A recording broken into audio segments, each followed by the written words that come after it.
Okay, now I'm going to talk about special education at Tech International Charter School. The first idea is that we want all of our students within Tech International Charter School to understand that they are all included. Whether they have an IEP, whether they're identified with special needs or not, whether it be emotional disturbance, whether it be speech and language impaired, whether it is whether it's MR, which would mean mentally retarded, or LD with learning disability. Everyone is equal at TI. That's part one. Part two is we will always plan and make sure that we follow the IEP mandates, the Individualized Education Program, and we will be a full partnership with Committee on Special Education in order to make sure that these documents are not only just a piece of paper that sit in somebody's cabinet, but they're a living, breathing document that we plan to meet the goals of. Step three, the communication with family at Tech International Charter School when dealing with special education students is a must and at the forefront. If we don't have the family's buy-in to what it is we're trying to do, then it won't work. And we also need the support of teachers. So that brings me to hiring. Our plan in year one, because I will be the only person, not necessarily, but I will be the only administrator who has credentials in the world of special education and who has a background in special ed, we will make sure that our teachers are duly certified. That's our big hope. Whether it's duly certified to be bilingual, whether it's duly certified to teach different subject areas, or with a special education background, that will be our goal so that I will have more of a team. The teachers will play a big role in this because they are in the classroom with the students and they will know the students better than anyone. So they will play a big role in making sure that the special education students at our school feel comfortable and make the progress that we expect and anticipate them to make. Professional development will be a huge part of how we keep our teachers up to speed with best practices and understanding how to work with children with the diverse needs, academically as well as social emotional. That will be really huge in them meeting the goals. The other part, I'll go through go ahead, Steve. How are the students identified in special ed? How do we know who those special ed students are? Because our school will have a blind lottery, which is part of the charter law, we will not know who is identified as a special needs student until they come into our doors and we see the paperwork. That doesn't mean that just because a kid doesn't have an IEP that they don't have special needs, and that's what we really have to keep in our mind as we move forward with instruction.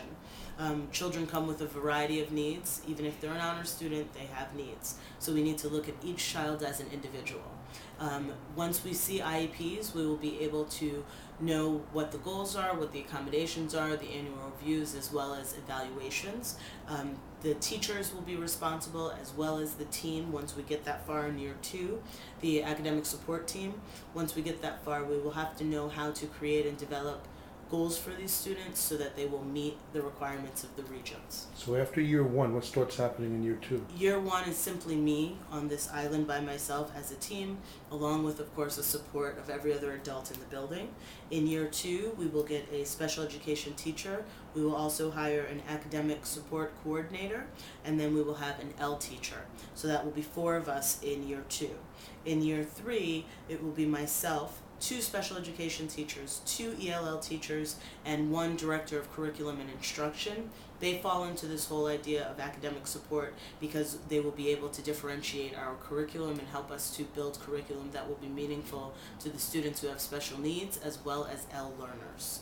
And then in year 4, we will have 3 special education teachers, 3 L teachers, the director of curriculum instruction, and the academic support coordinator, as well as myself. And then in year 5, there will be 4 special ed teachers and 4 ELL teachers, continuing with the same director of curriculum and instruction and academic support.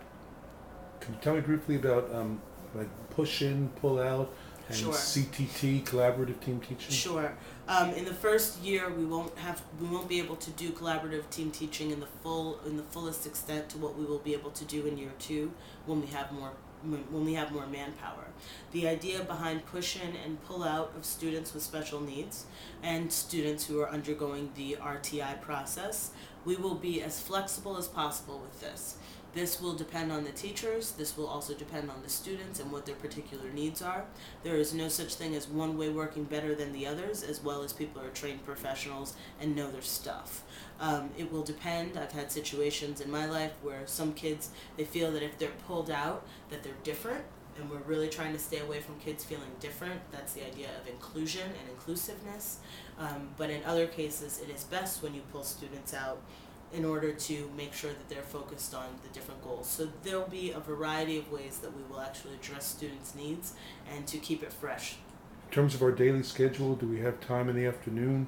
We will have time in the afternoons during our lab periods and during professional development periods, PD, professional development for adults, and project development for students, where children will be able to be working with an adult one-on-one or in small groups. This would be a great time for pull-out. The push-in stuff could happen during the regular core content areas, and then that would be a way for the support person to know exactly what's happening in the classroom, to support that teacher as well in modifying and differentiating instruction.